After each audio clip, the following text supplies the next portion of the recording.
Para a tarefa do artista, a cegueira não é totalmente negativa, já que ela pode ser um instrumento.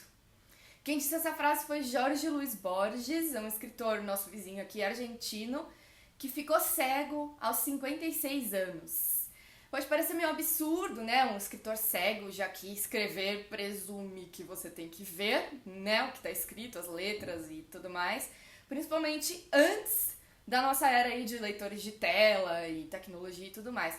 Mas existiram muitos escritores, muito antes de se sonhar com o computador, que tinham visão reduzida. Para alguns isso foi assim uma perda terrível, né? Mas para outros, como Jorge Luis Borges, a cegueira era um instrumento, uma coisa com que eles podiam criar, integrar isso na escrita deles. E hoje a gente vai falar sobre 4 desses grandes escritores que eram cegos e que muita gente não sabe. Mas antes da gente começar, eu queria pedir para você se inscrever, compartilhar o vídeo com seus amigos e me seguir no Instagram, @filapreferencial. Vai ter muitas coisas lá sobre livros e sobre deficiência visual que estão unidos aqui nesse vídeo. Então vamos começar. Perdoado o clichê, né? Vamos começar da Grécia Antiga com Homero. Sim, aquele maluco grego que escreveu a Ilíada, a Odisseia, aqueles poemas épicos gigantescos que fundaram a nossa literatura ocidental aqui, né?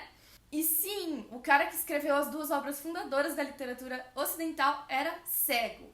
Não se sabe muito sobre o Homero, se sabe que ele viveu no século VIII a.C., não se sabe exatamente aonde dentro da Grécia. E também não se sabe realmente se ele existiu de fato, não tem assim um documentário, um martelo batido se ele existiu. Mas por outros textos e referências se tem a ideia de que o Homero era um bardo, né, um poeta, cego. E o Homero teria a sua visão do mundo concreto reduzida para que ele tivesse visão do mundo dos heróis, dos deuses e tudo mais. Essa é a ideia que se tinha da figura desse grande escritor. Enquanto a gente não sabe muita coisa sobre o Homero, a gente sabe com certeza que a literatura, antes de ser escrita, ela era falada. Então, na Grécia Antiga tinha lá um grupo de pessoas que decorava os versos da Ilíada e da Odisseia e declamava isso em praça pública e as pessoas iam lá assistir. Eram histórias que pertenciam à cultura da época e tudo mais.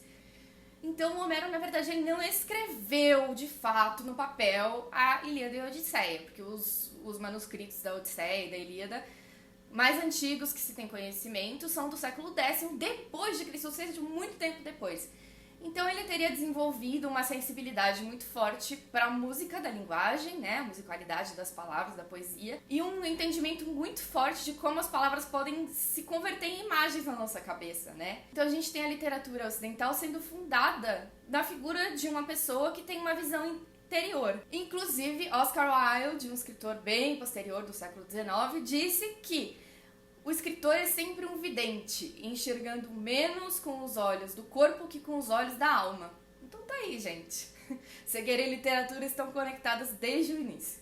E nosso segundo grande escritor cego era o John Milton, que viveu no século XVI na Inglaterra. Muita gente pode ser que não conheça aí, do público em geral, mas ele foi tipo assim o Oswald de Andrade da Inglaterra, um grande poeta. Ele perdeu a visão quando ele já tinha 46 anos e já era um literato ali da época e tudo mais, mas ele só foi escrever a sua grande obra, que é O Paraíso Perdido, quando já estava cego. John Milton era um cara muito assim, religioso, enfim, do século XVII, né, a gente imagina. E ele acreditava que a perda da visão dele era um dom divino para que ele voltasse o olhar menos para as coisas superficiais, as vaidades do mundo material e mais para o mundo divino, para a alma e para Deus, para a religiosidade, enfim. Muitos dos literatos da época consideraram, pelo contrário, que a cegueira dele era um castigo por ele ser muito crítico ao rei da época, à política e, enfim, tudo mais. E ele explora essa relação da cegueira com uma mudança de olhar voltada para o divino e tudo mais num poema muito famoso chamado On His Blindness, né, sobre a cegueira dele. Então, com essa difamação aí, vocês podem imaginar que a cegueira prejudicou bastante a carreira dele enquanto escritor. Ele era poeta, escrevia poesia épica, né, como Homero escreveu esse grande poema épico que é O Paraíso Perdido.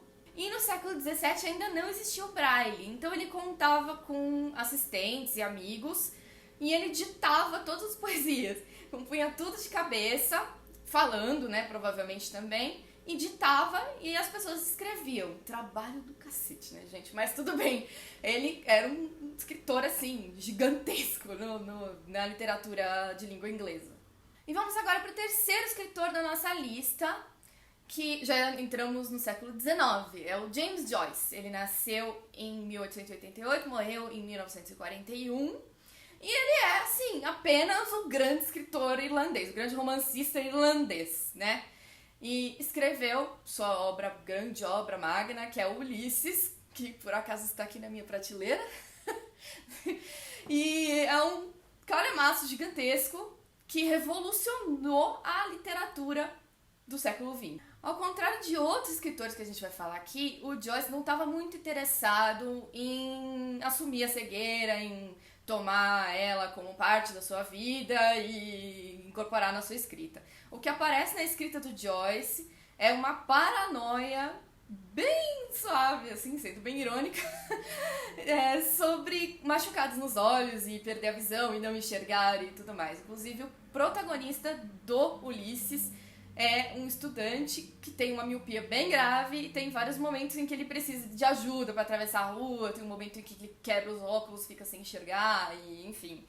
Isso está bem presente na obra dele, mas de uma maneira mais concreta, menos no pensamento do que nos eventos ali da história mesmo. O Joyce perdeu a visão mais ou menos na metade da vida, o que é muito famoso até que ele tinha um parafuso a menos aí, ele tinha vários problemas de saúde mental e tinha dores muito fortes nos olhos. Então, a ciência lá, a medicina da época, não tinha muitos recursos para lidar com isso, fizeram algumas cirurgias meio mal sucedidas e ele acabou perdendo a visão, além de todos os problemas mentais que ele tinha, enfim.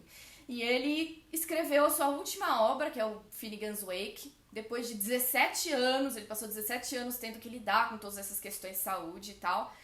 E ele escreveu sua última obra com giz de cera, em folhas grandes, assim, com uma letra bem grande, que era o único jeito dele conseguir realmente escrever, porque ele detestava a ideia de ditar as suas obras, né, como o Milton fazia. O que faz bastante sentido, porque ele escrevia prosa, né, em prosa é bem mais difícil, a poesia tem uma musicalidade, você consegue meio que decorar ali os versos e depois ditar para alguém copiar. E por fim, o quarto e último escritor da nossa lista é o nosso Jorge Luis Borges, da abertura. O Borges nasceu em 1899 e morreu em 1988. Então ele é bem nosso contemporâneo aí.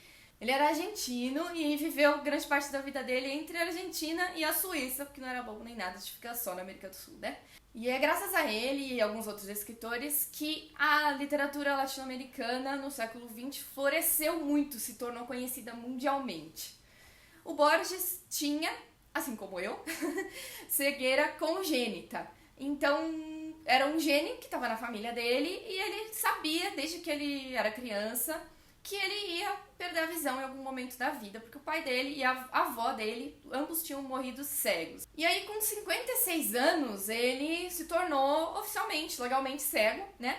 E, por uma ironia do destino, no mesmo ano em que ele se tornou diretor da Biblioteca Nacional de Buenos Aires. Então ele passava os dias cercado de milhares de livros sem poder ler nada por conta própria, né? Sem ajuda. E essa sensação de estar num lugar labiríntico, com milhares de informações e que você nunca vai ter acesso a todas essas informações, isso está muito presente na obra do Borges, né?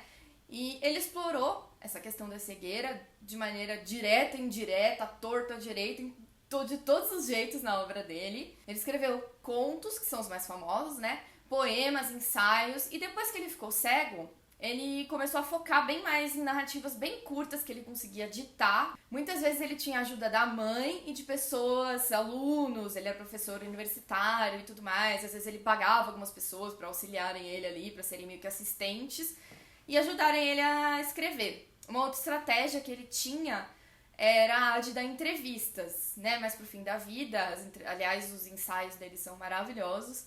E ele conversava com outros literatos e jornalistas e tudo mais, e as pessoas depois transcreviam as entrevistas, as conversas, as palestras. A obra do Fim da Vida do Borges foi, na maioria, desse tipo aí, transcrita.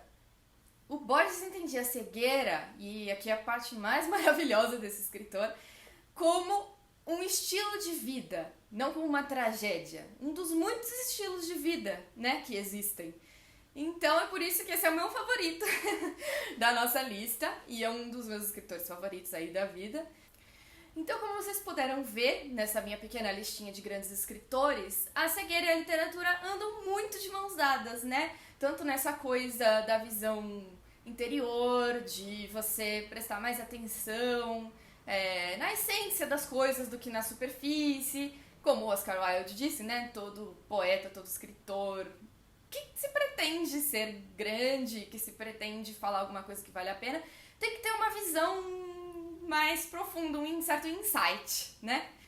E, de novo, como o Borges disse, a cegueira do mundo concreto, a cegueira física nossa aqui, pode ser um grande instrumento, né? Por que não? Eu estou tentando usar ele na minha escrita, inclusive. Então é isso, gente. Se vocês curtem o assunto de literatura, além do assunto da cegueira, se inscrevam, porque agora vai começar a ter mais vídeos sobre isso, ok? Me sigam no Instagram, @filapreferencial, e me digam aí nos comentários se vocês se lembram de mais algum escritor cego, porque existem vários outros, um pouquinho menores do que esses que a gente falou aqui.